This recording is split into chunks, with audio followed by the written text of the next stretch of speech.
Hello everyone, welcome back to a podcast. Today I want to dive into a topic that almost all of us think about, but maybe not in a deep way. The question is beauty getting too artificial? When I say artificial, I'm talking about how beauty has changed over the years. Think about uh, think about it. Decades ago, beauty was something people mostly associate with natural looks, with the way someone carried themselves, their style, or maybe just a little bit of makeup. But now we're living in a time where beauty feels more like a construction project. It's not only about makeup anymore. It's about filters, cosmetic surgery, apps that change your face in real time, and even digital avatars that can look that that can look perfect without being real at all. Without be with, without being real without being real at all. So let's start from the beginning. Why do humans care so much about beauty is in the first place? Well, beauty has always been tied to survival and attraction. From an evolutionary point of view, humans have been weird to notice features that signal health, strength, or fertility. But as society, but as, but as society grew, beauty became more than just biology. It became culture. Ancient civilizations like the Egyptians, Greeks, and Romans all had their own standards of beauty. But still, for most of history, people have had to work with what they naturally had, maybe with a small enhancements. Fast forward today, fast forward to today, and things are completely different. Now we have instant filters that can give you a new nose in a second. We have Botox, lip fillers, surgeries that reshape face, bodies, even bone structures. We have Photoshop and editing apps where people don't even look like themselves anymore. And that's and that's the core of today's conversation. Are we pushing beauty too far into the artificial world? Let me give you an example. Think about social media influencers. A lot of them set trends in beauty, but sometimes the version of themselves that they that they show online is not a version that excites in real life. Filters smooth their skin, make their eyes bigger, their waist smaller, their lips fuller, and then their followers, who are often younger people, look at look at those images and think, "Wow, that's what I need to look like to be beautiful." But it's not even real. It's digital illusion. And here's the dangerous part. When we start chasing beauty that doesn't even excite in reality, we create an endless cycle of insecurity. No matter what someone does, work out, eat healthy, do makeup, they might still feel like they're not good enough because they're comparing themselves to something fake. That's where artificial beauty becomes toxic. But here's another angle. Technologies, Technology in beauty isn't all negative. Some people genuinely, genuinely feel empowered by it. For example, someone who has scars, acne, or a condition that makes them feel insecure might use makeup, filters, or cosmetic procedures to feel more confident. And confidence is powerful. If technology helps someone feel better in their skin, is that really a bad thing? It's complicated, right? The question then becomes, where is the line? At, the, at what point does beauty stop being self-expression and start being self-erasure? Erasure?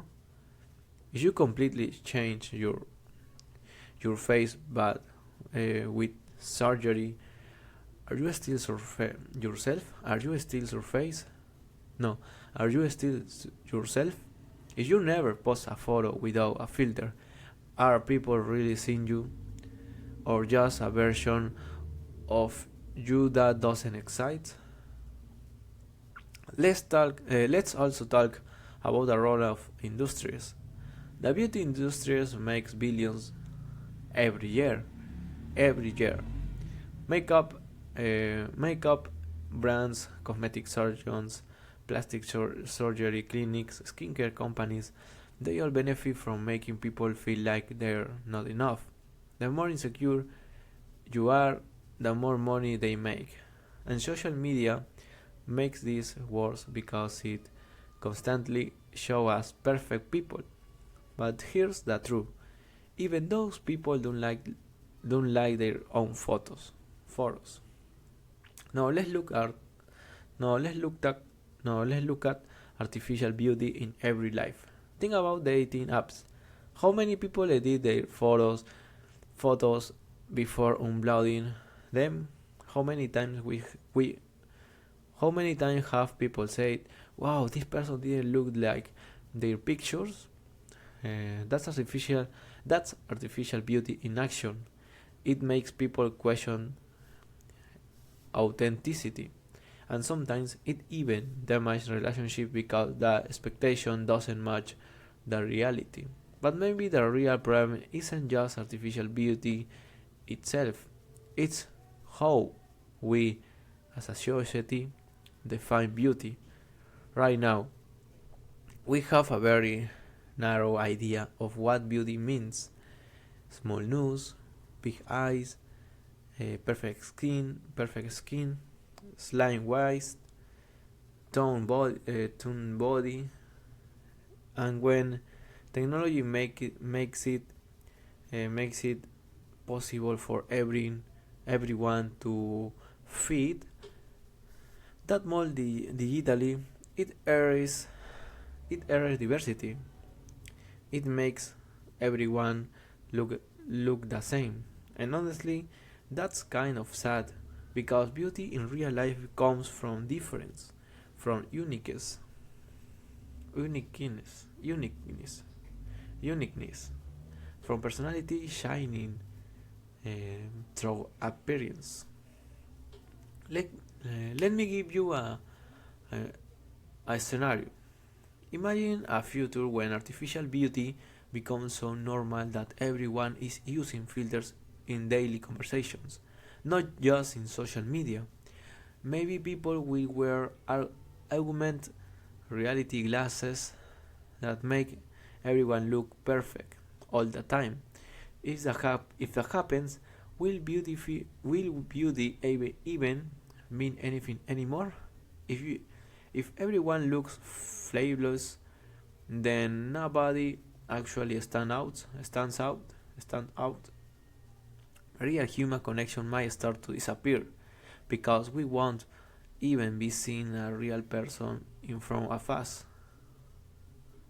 Now let's reflect for a moment. Why are why are we so always upset with chasing artificial beauty? A lot of it a lot of it becomes from comparison. Humans are naturally competitive, and when we see someone who looks better, we want to catch up. But here's a thought: what if beauty wasn't about comparison at all? What if it was about authenticity, about how comfortable you feel in your own skin?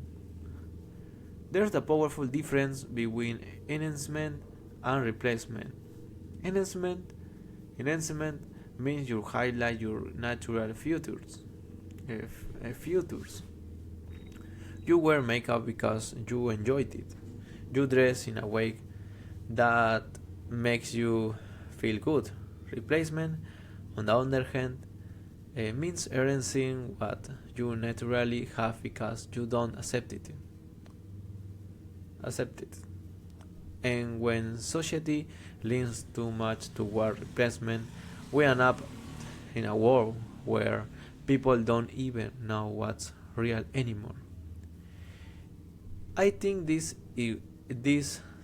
I think this is why conversations about beauty are important because beauty isn't just about looks, it's about identity, mental health, and self-worth.